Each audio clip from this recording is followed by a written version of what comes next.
before moving to an EV. 10 cars and 7 two-wheelers. And, 6 two-wheelers. I've driven about 6 lakh kilometers across Karnataka, Tamil Nadu and Kerala. And yes, so it's 6 lakh kilometers, 36 years of driving across the 83 districts of these 3 states. And at the age of 63, I have moved to an EV. Wow. With that experience, he had lot of insights that we spoke about River ND 3rd Gen in the last video after his few months of usage. But after that, a new service experience came up. Scooter had a new issue. He rode in new roads, new terrains, and experience has changed dramatically for him and for his wife. And this video is exactly about that, along with answering few comments in which you asked few queries about the range, charging and few complaints about the video. We will address each and every one of those in this video. That entire video you can watch here, which is only accessible for Green Dad members as of now. And if you are not part of the membership, you can watch part now, and part 2 will come a couple of weeks later. But the part 1 and part 2 might have few sections trimmed off. Specific questions about the vehicle will only be members only content. Now, let's start with the video. Sir, hi, good morning. Good morning, Krishna. Glad to meet you again. It's my pleasure, and it's glad to meet you again. It's been what, 6 months since we shot the first video? I think we shot it in February. So now it's 4 months since then. Yes. And the vehicle has also run a little bit more and has gone through one servicing also. Okay. And you have driven 1000 kilometers? Almost 995 kilometers as of now. Okay. The most asked comment in the last video, the reason we haven't spoken about that in that video, and the reason we'll speak now is, after 1000 kilometers, I'm assuming you must have got a rough clarity on how much range will the vehicle give. So how much will the real range be in this? Right. So I have driven this scooter across different roads and in different modes. So the most common mode which I have used is the ride mode. Okay. Eco mode is the one which my wife uses for a separate reason, not for the range. I use the ride mode. Sometimes if I get a long stretch of road which is free of traffic or anything, then I use the sports mode. So the screen on the scooter shows what is the range available based on that. So roughly I would say the achievable range is between 100 and 110. In solo ride? In solo ride, in ride mode. Have you tried with Pillion sometimes? I have not found a significant difference while riding Pillion with my wife. Maybe a range of 5 to 10 kilometers kind of comes down. So say 110 solo could have been 100 with a Pillion rider throughout that ride. 9-10% is the regular drop. Yes. About 10 kilometers reduction I have seen. Okay. Now, how has your riding experience evolved since the last time we met?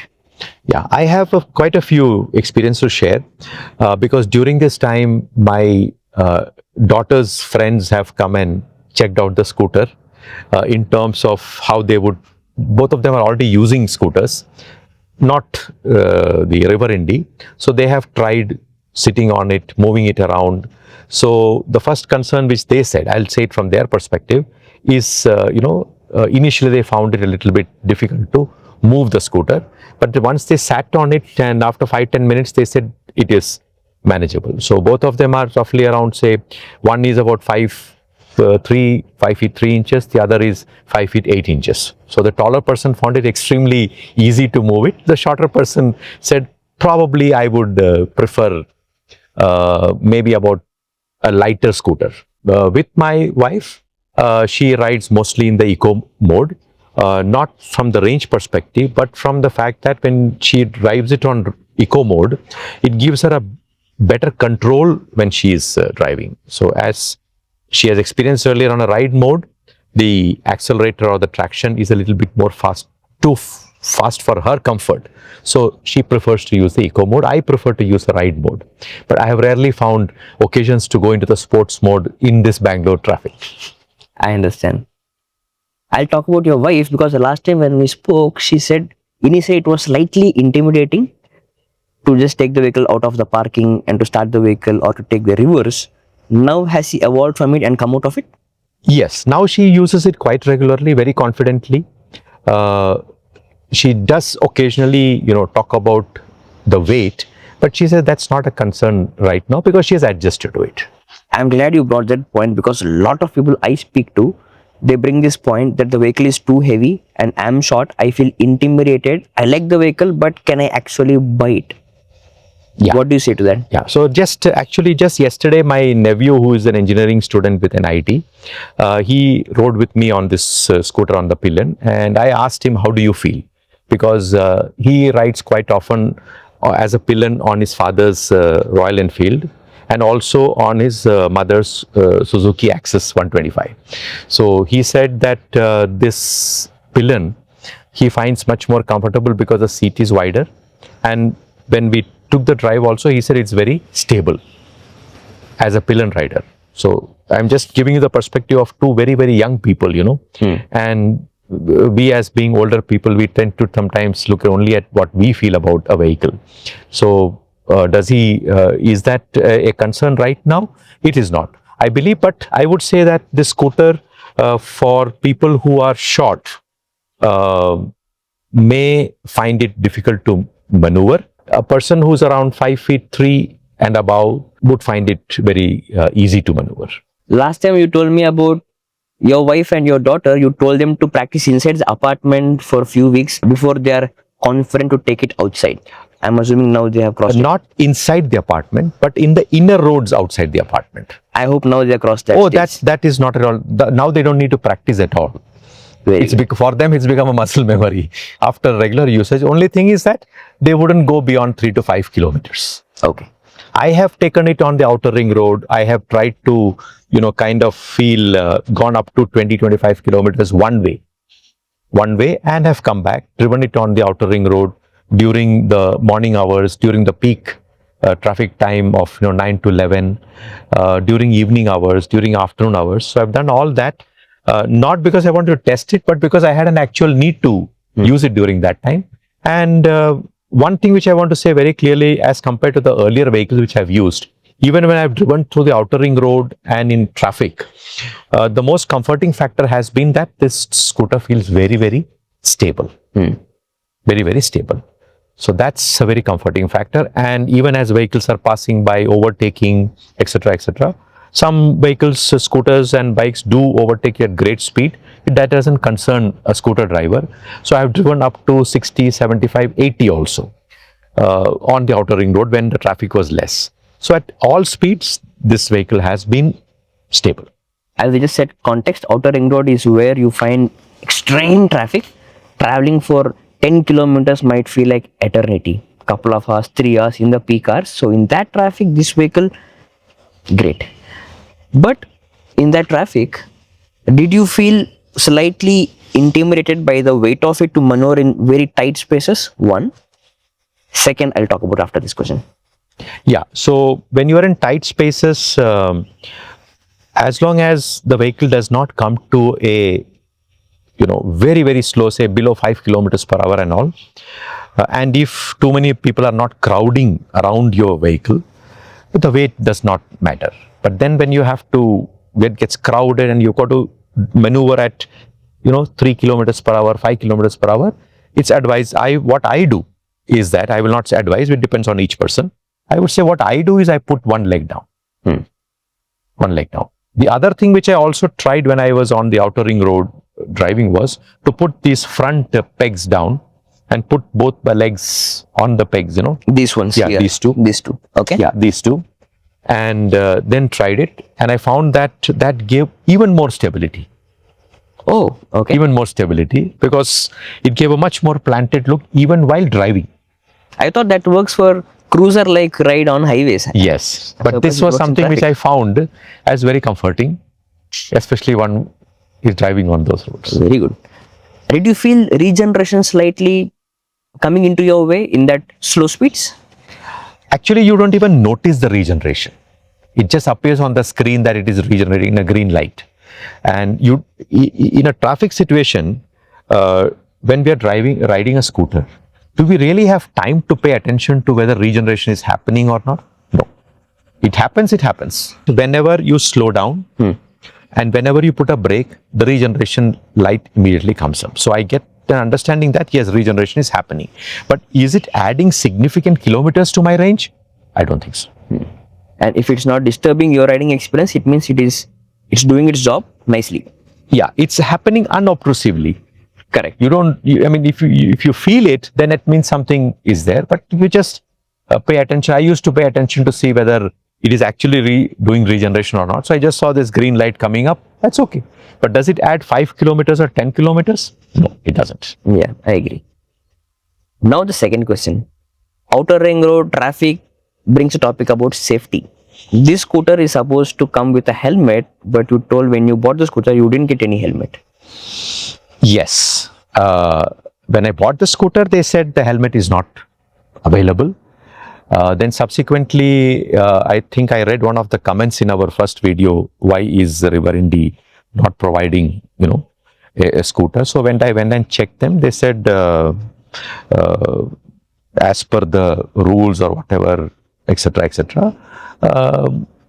it is not compulsory. But I think that was just before Jan 2026, right? Even though I understand, I don't know to what extent this has to be factually verified. After January, I believe the Ministry of Road Transport has asked everybody to provide 2 helmets. Correct. One for the rider and one for the pillion. But when I bought it in December first week, it was only 1 helmet. Now, I do not know what is the dynamics or what are the exact mandates behind having to provide a helmet, but I bought one on my own. And which helmet do you use right now? Viga. I want to show that because I want to talk something. So this is the helmet. How has the helmet been? Yeah, I think this helmet is decently light. It's not difficult to put on the head. There could be better and even helmets, etc. But this is an ISA certified one. It's comfortable. It's got a small vent here for the air to come in. So it's not. It's easy to put on. And since here we have a lot of dust and everything, it's advisable to have that visor also. So it's not been a challenge.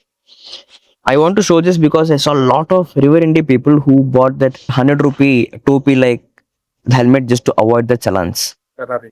Yeah. A Ferrari, some brands which basically does nothing but to be like a hat. I recommend to buy this type helmets which will cover your face, which will act as safety device for you. Hats thing, that's not even a helmet. Get this. Now back to the vehicle. You have done another service after I spoke for the last time. How has that experience been? Yeah, so in the servicing, I pointed out 3 or 4 things. Okay, the first one was that when I observed that when we are going over a hump, the front suspension and the front wheel appeared to make some noise. This is very prevalent thing I'm hearing. I don't know about that, but the squeaking, slight squeaking, okay, when it goes over a hump. Normal drive, it's perfectly no problem. But when you go through a pothole like that or over a hump, it makes a small noise, right? So they said once the servicing is done and the lubing is done, it may come down. But the other thing was that when you're driving also, when it is going through uneven road, there's a slight rattling noise, very, very minor, but still it's a rattling noise. So it has actually got imprinted in my memory, why is this noise there? So I'm just waiting to see after a couple of weeks whether that is still there. It's come down, but this continues that when you go over a hump, there's a slight squeaking noise. I'm assuming you are due for another service in few months. Yes, and when I went for the servicing, I also happened to meet a couple of, while I was sitting in the customer lounge. So there were 3-4 other people also. So a couple of them in fact mentioned about having watched our first video, and one of them said I bought it because of after watching that video. But I had to share, they had 2 concerns.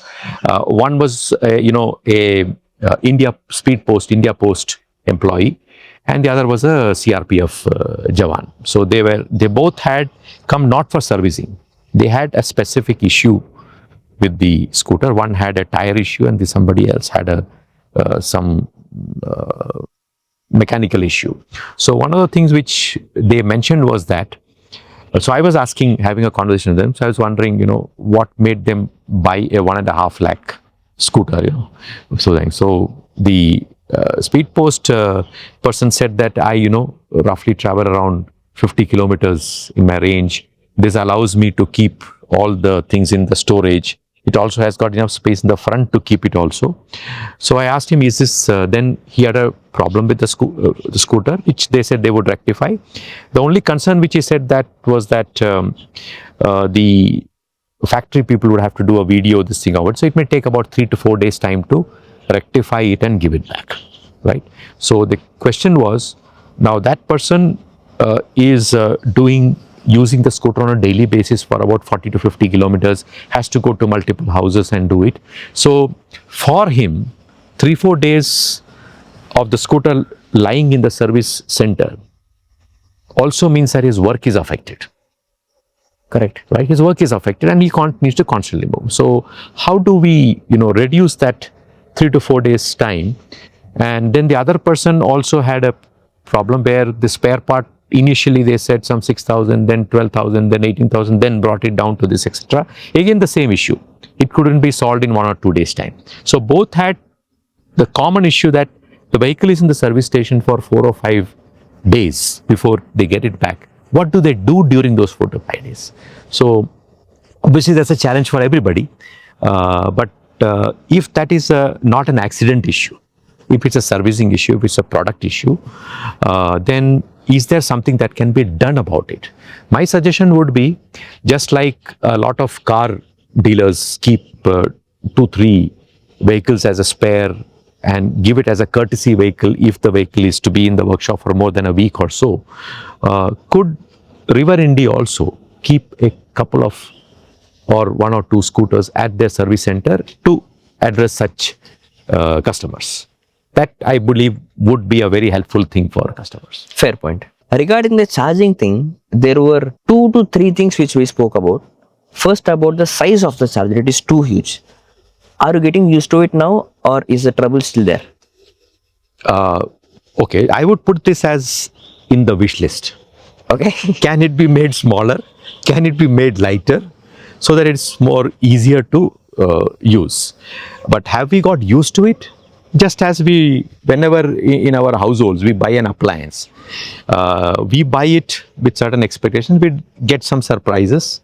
And then what happens ultimately as Indians, and especially if you are in Karnataka, it's just muddy, right? So you get adjusted to that and you use it.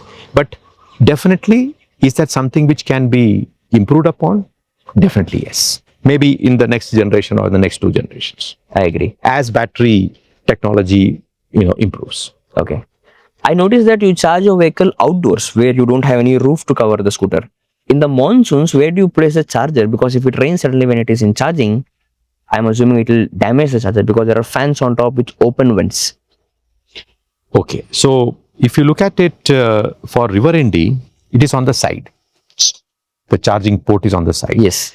And it flips open and then you put it for charging. But I would believe they're all IP67 rated and it has got a plugging inside. So you put it inside and then even if it rains. Now what I do is, in order to eliminate this possibility of water seeping in or anything, I keep a small cover, a cloth cover. On the connector or on the charger? On this cover. Okay. On top of this, and then just close it so that in case there's a rain, this cloth cover absorbs the water coming in. Now, fortunately in Bangalore, when it rains, except for a few days, if it rains, it'll rain for half an hour and then it stops. But if you are in some other state where there's a continuous rainfall, I would prefer not to do the charging at that point of time. I agree, but what do you do about the charger, that huge thing? It has to be outside. Oh yeah. So what I also do is I put a cloth cover on top of it. On that also? Okay. Yes. Okay. I'm assuming if you put that in the boot, then you can't close the seat completely. While charging? Yeah, while charging, if the charger, the huge thing, if it is inside the seat, I'm assuming you can't close the seat with the cable coming out. But where is the provision for the cable to come out? Yeah, you can do that. So you cannot anyway put it inside. It has to be outside, either on the floor of the scooter or it has to be on the side of the scooter. Yeah. So you have the cement platform on which you put that directly. On top of that, you put the plastic cover. The cloth cover usually. Cloth. Won't that heat the charger more? Because there is no... It's sufficiently big enough, and you don't cover fully. You leave the sides open, right? And why not a plastic cover? Because obviously it generates heat. So if you put a plastic cover, what happens if that plastic is too thin and it melts? So a cloth means a little bit more safer. A cloth cover can get heated up, but it's not likely to catch fire to that extent. This type of cover. Oh, okay. So you put this on top of the charger. Oh, charger goes inside this. Okay. Or here it will be like this. Okay. Right, so if you want to see how it is, we can. And another thing for that. Yeah, see this. Charger. Okay. If you look at this, so what I do is like this. Oh, okay.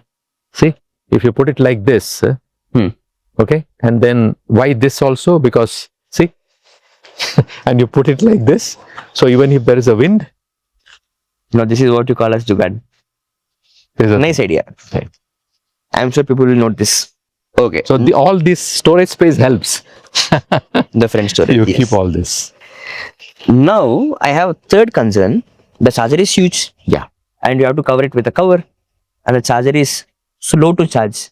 I'm assuming it takes you 8 hours to charge to 100%. Okay, so two things.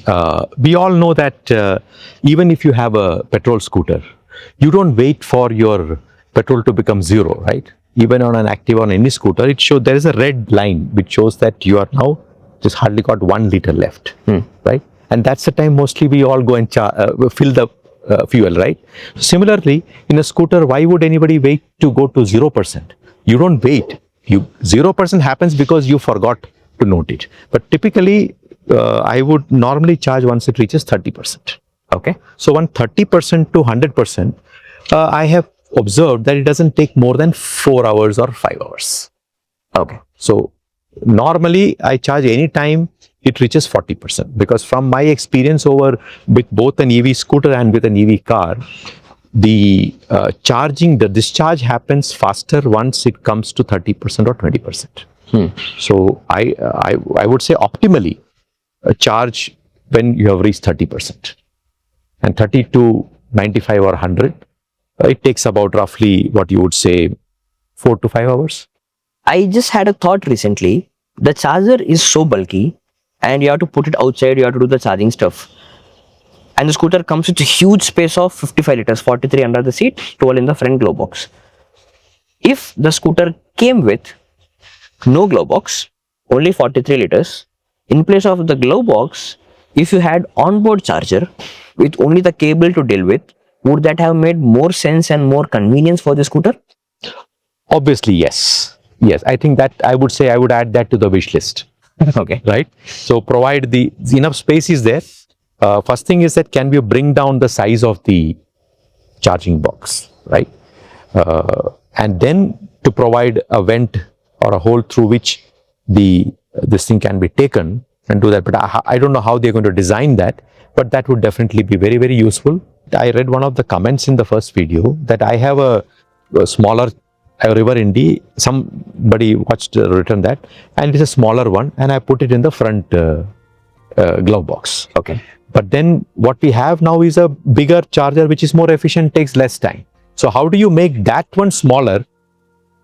So that's a product design part of it. Right. That's for the River Indy to figure it out. Right. Is your back okay now? Now, the most common complaint about Indy is if there is a pillion sitting, if there is a speed breaker, the bottom of the scooter scrapes on it. Have you faced it? I ride quite often with my wife on the Pillion, and also with my, as I said, I went with my nephew and my daughter also sometimes. When we go over a hump or a pothole, what I said, the only thing which I have faced is that suspension sound. But has the center stand scraped over it? If it's a very, very, what do you call that? Sharp and big hump, you hear a small scraping sound. And especially if you are going at a speed of more than 20 kilometers per hour over the hump. But if you are going, say, below 10 kilometers per hour, which means you are able to anticipate the hump, which may not be the case many of the Bangalore speed breakers, because they are not colored or they are not having zebra markings. So a hump comes on you very suddenly. And if you're driving at 30-35 kilometers, when you approach the hump and you have a pillion rider, so when you go over it, you can hear a small scraping sound. But is it something makes a very loud noise? No. You can feel that scraping sound. I'm surprised that 167 mm of clearance is still not enough. Clearance, does that clearance have to do with the center stand? Maybe the center stand may require to be remodeled as to how it is positioned. The 160 mm and with the 14-inch wheels is sufficient enough to, handle any of the potholes and any of the humps here. It's very comfortable going over a hump because of these 14-inch wheels and the 160 mm. It's only for the extreme cases where it scrapes. Yes. This you wanted to talk, so I'm bringing this up. People commented that we threw the plastic wrapper on this phone casing to the side. What happened that day? In your experience, have you noticed those fast chargers in those service centers where you have Yes, visited? I have seen.